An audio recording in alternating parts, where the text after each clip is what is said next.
का ही मन नहीं करता। अब इतनी सारी मिस्टेक्स आपसे ना हो और आप पहले ही प्रयास में इतना अच्छा घेवर बना लो, इसीलिए आज की रेसिपी मैं आपके साथ शेयर कर रही हूँ। कभी किसी रेसिपी में मैंने आपको ये नहीं कहा कि आप वीडियो को पूरा देखो। इस बार बोलूँगी आप अच्छे से वीडियो को ध्यान से देखिए भी और समझिए भी, ताकि आपको अच्छा रिजल्ट मिले। एक बड़ी सी परात या आप ऐसा कोई बर्तन ले लीजिए जिसके अंदर हम घी डालेंगे। सबसे पहले घी को मेल्ट करके ही मेज़र करना है ताकि मेज़रमेंट बिल्कुल सही जाए। तो ये टीस्पून वाली चम्मच मैं यूज़ कर रही हूँ, जिससे 3 टीस्पून जितना मेल्ट किया हुआ हम घी ले रहे हैं। इसमें 3-4 बर्फ़ के टुकड़े डाल दीजिए और जस्ट इसको ऐसे चलाते रहिए। ये सेम प्रोसेस आप मिक्सी में भी कर सकते हो। इस बार मैं आपको ट्रेडिशनली हाथ से कैसे बनाते हैं ये बता रही हूँ। ऐसे बर्फ़ घुमाने की वजह से घी में से मक्खन बनना शुरू हो जाएगा। ये देखिए, बस ऐसे घुमाते रहना है। इसमें आपको समय लगेगा केवल 1 मिनट जितना। तो ये बर्फ़ के टुकड़े आप निकाल लीजिए जब ऐसा वाला टेक्सचर आ जाए। अब इसके अंदर ज़्यादा पानी नहीं है, बहुत ज़्यादा ही पानी हो तो आप उसको निकाल दीजिए। ये कुछ 1-2 ड्रॉप ही है बस। अब आपको इसको एक ही डायरेक्शन में तेज़ी से फेंटना है जब तक कि ये और ज़्यादा क्रीमी ना हो जाए।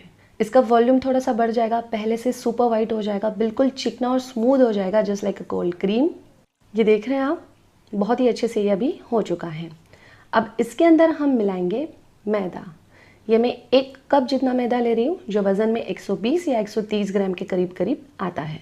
एक बार में सारा मैदा आप इसमें नहीं ऐड करेंगे, थोड़ा सा पहले आप डाल दीजिए, इसे मिक्स कर लीजिए। और जब भी हलवाई लोग घेवर बनाते हैं तो उसमें थोड़े से बेसन का यूज़ करते हैं, तो हमने ये 1 चम्मच जितना यहाँ पर बेसन लिया है, तो ये भी हम साथ में डाल देते हैं और इसे फिर से एक बार मिक्स कर लेंगे। अब मैंने यहाँ पर आधा कप जितना चिल्ड मिल्क लिया है, जो फ्रीज में से मैंने अभी अभी बाहर निकाला, और ये नाप कर 1 कप मैदा के लिए आधा कप जितना दूध होगा। थोड़ा दूध थोड़ा मैदा ऐसे डाल के आप मिक्स करते जाइए। तो लीजिए, जितना दूध मैंने लिया था वो पूरा मैंने डाल दिया है, मिक्स कर लिया, और ये जो मैदा था ये भी अब पूरा 1 कप जितना इसमें आ गया। अब हमें इसमें डालना है सेम कप से नाप कर एकदम ठंडा ठंडा चिल्ड पानी।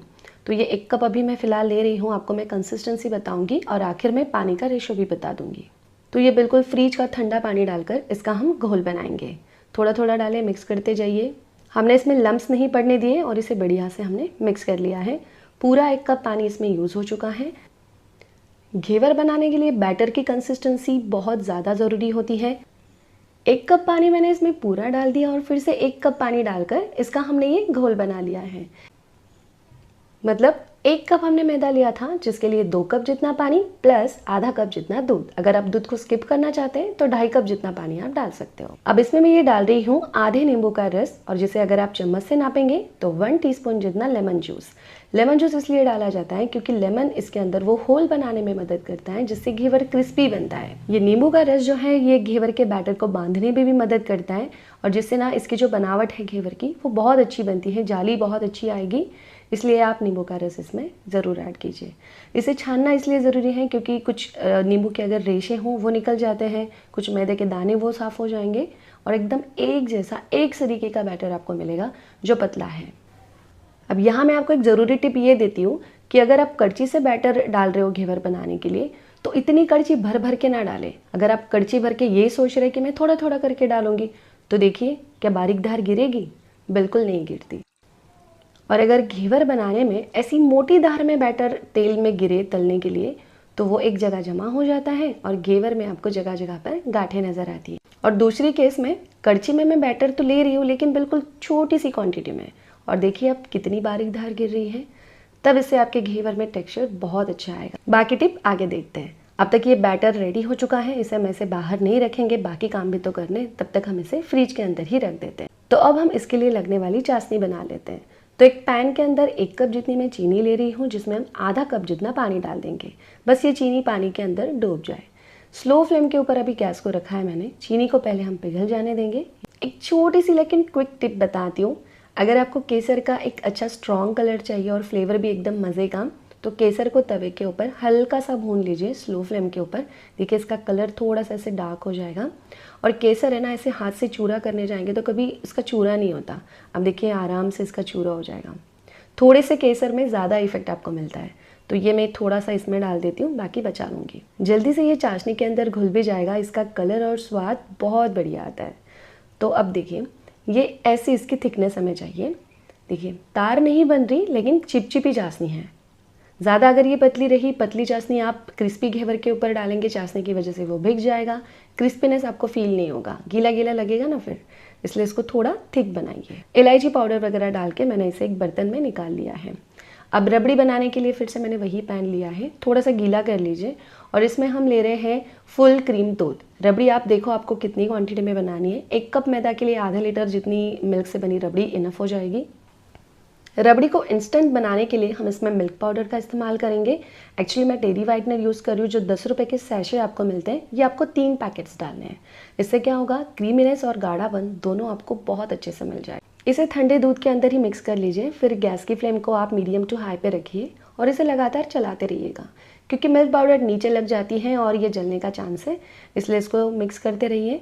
इसी समय में इसमें ये जो केसर का बचा पाउडर है ना, ये डालती हूँ। ये देखिए काफ़ी इंटेंस कलर आता है इससे, मस्त पीला पीला सा। जैसे जैसे ये उबलते जाएगा ना, कलर और भी ज़्यादा गहरा और डार्क होते जाएगा। अब तक 5 मिनट हो चुके हैं। कलर में भी आप डिफरेंस देख सकते हो, काफ़ी हद तक ये गाढ़ा हो रहा है। इसके आजू बाजू में जो ये लच्छे बन रहे हैं, इसको खरोच के इसी के अंदर मिक्स करते जाइए। अब लगभग 15 मिनट होने के बाद आप ये वाला कलर और ये थिकनेस इसमें पाएंगे।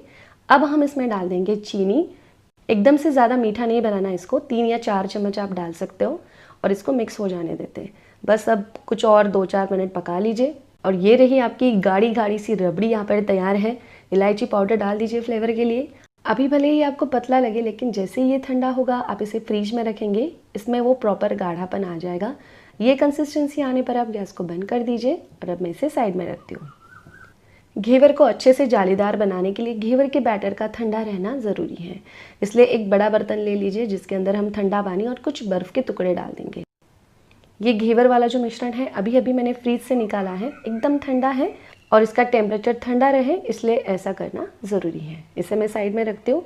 अब आपको जिस भी साइज़ का घेवर बनाना हो उस हिसाब से आप बर्तन चॉइस कर लीजिए। बर्तन आपने ऐसा लेना है जो सीधा सीधा है, मतलब ऐसा नहीं कि जिसका बेस काफ़ी बारीक है और जो ऊपर का मुंह होता है वो काफ़ी चौड़ा है, तो घेवर बाहर नहीं आ पाएगा। ऐसे सीधा सीधा बर्तन लीजिएगा। घी या तेल तलने के लिए आप कुछ भी ले सकते हो।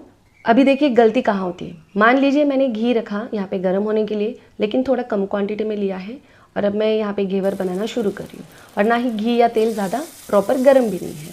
गैस की फ्लेम भी थोड़ा मीडियम पे ही मैंने रखी है और ये मैं बैटर डाल रही हूँ, डालते ही जा रही हूँ, डालते ही जा रही हूँ, रुकने का नाम ही नहीं है। एक एक करके इसमें बूंद बाय बूंद गिरते जा रही है। गैस की फ्लेम भी स्लो, ना ही तेल सही से गर्म। इससे क्या होगा, जो बूंद गिर रही है वही पक जाएगी, जालीदार टेक्सचर तो आएगा ही नहीं। इसलिए ऐसे जल्दबाजी में इसके अंदर बैटर नहीं डालना है। अब देखिए आपने घी और तेल को सही से गर्म कर लिया, फिर आप अब इसमें बैटर डाल रहे हो। बैटर क्या है ना, हल्का सा थिक है। थिक बैटर मोटी धार में गिरता है, एकदम से गिरेगा, एक जगह जमा हो जाएगा, एक ही जगह पकेगा और ऐसी गुठली गुठली आपके घेवर के अंदर आपको नजर आएंगी। एक गलती आप ऐसे करते हो कि बैटर को बड़ा पास से डाल रहे हो, ऊंचाई से डालना है। डेमो दिखाती हूँ मैं आपको। फिलहाल अब एक अच्छी क्वालिटी का घेवर बनाने के लिए जो जो बातें मैंने आपको बताई, उन सारी बातों को फॉलो करके यहाँ पे मैंने घी की लेवल बढ़ा दी। अच्छे खासे मात्रा में घी हो तो उसमें घेवर फ्राई बहुत अच्छे से होता है। गैस की फ्लेम को मैंने हाई पे रखा है। घी या तेल जो भी लिया है उसको बहुत अच्छे से मैंने गर्म कर लिया है। एक छोटे से इस कप में मैंने ये बैटर लिया है जो काफ़ी पतला है, और एक छोटे चम्मच से मैं ये डालने वाली हूँ। सिर्फ पाव चम्मच जितना डालना है, थोड़ा थोड़ा, या फिर छोटी सी चम्मच ले लीजिए, उससे डालिए।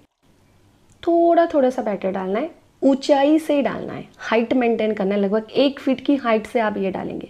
जब तक ये जो ड्रॉप आपने डाली थी वो जब तक पूरी सेटल ना हो जाए तब तक आप दूसरी बार नहीं डालेंगे। बैटर इसमें जाते ही झाग आता है, झाग कम हो जाए, ये थोड़े से पक जाए, फिर आप दूसरी बार डालेंगे। यही मेथड आपको फॉलो करनी है। शुरू में इसको टच नहीं करना, क्योंकि ये अपने आप जगह बना लेगा, इसके अंदर होल आ जाएगा। सेंटर से डालिए तो आपको खुद से होल बनाने की भी ज़रूरत नहीं पड़ती।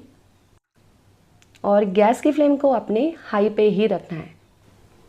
घेवर में जो आप ये साइड में किनारे देख रहे हो ना फ्रेंड्स, ये वाला, पता है ये क्यों और कैसे आता है? गैस की फ्लेम हाई है, बैटर की कंसिस्टेंसी बिल्कुल परफेक्ट है, तेल सही प्रॉपर गर्म है।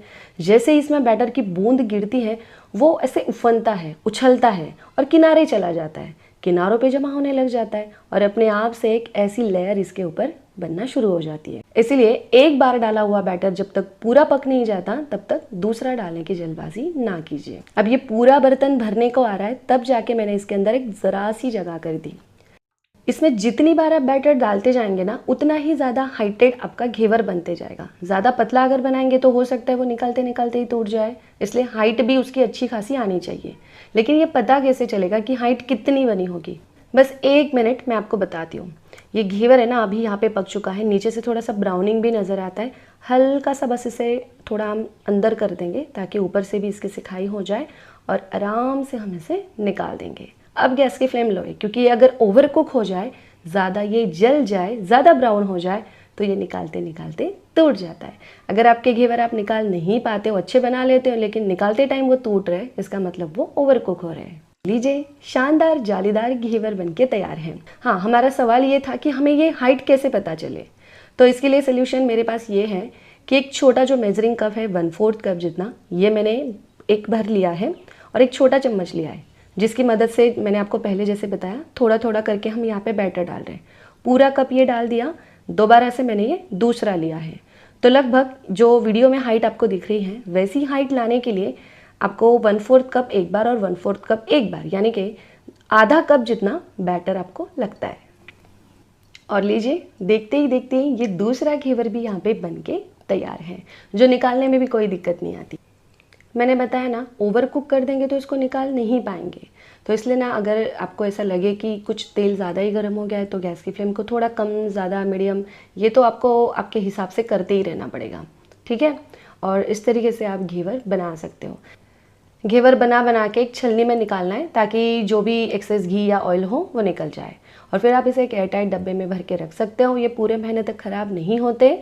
और जब भी राखी हो तब आप तुरंत रबड़ी और चाशनी बना लीजिएगा और ये घेवर खाने के लिए तैयार होंगे। थिक चाशनी है जिसकी वजह से घेवर नहीं भीगेगा, मैं आपको काट के भी बताऊंगी। और फिर ये डाल देंगे रबड़ी, जो पहले से बहुत गाढ़ी हो गई है, इसलिए मैंने आपको थोड़ा ये जब पतला रहे तभी गैस बंद करने बोला था। और फिर जैसे भी आपको इसे सजाना है आप सजा दीजिए, चांदी का वर्क या गुलाब की पंखुड़ियाँ लगाकर, और ये मज़ेदार घेवर खाने के लिए तैयार है। इतना बढ़िया इसका स्वाद होता है ना कि मैं क्या कहूँ। और ये देखिए, क्रिस्पीनेस अभी भी बरकरार है। तो आप लोगों को हमारी आज की रेसिपी कैसी लगी कमेंट करके ज़रूर बताइएगा। मिलते हैं नेक्स्ट रेसिपी में, तब तक के लिए बाय बाय।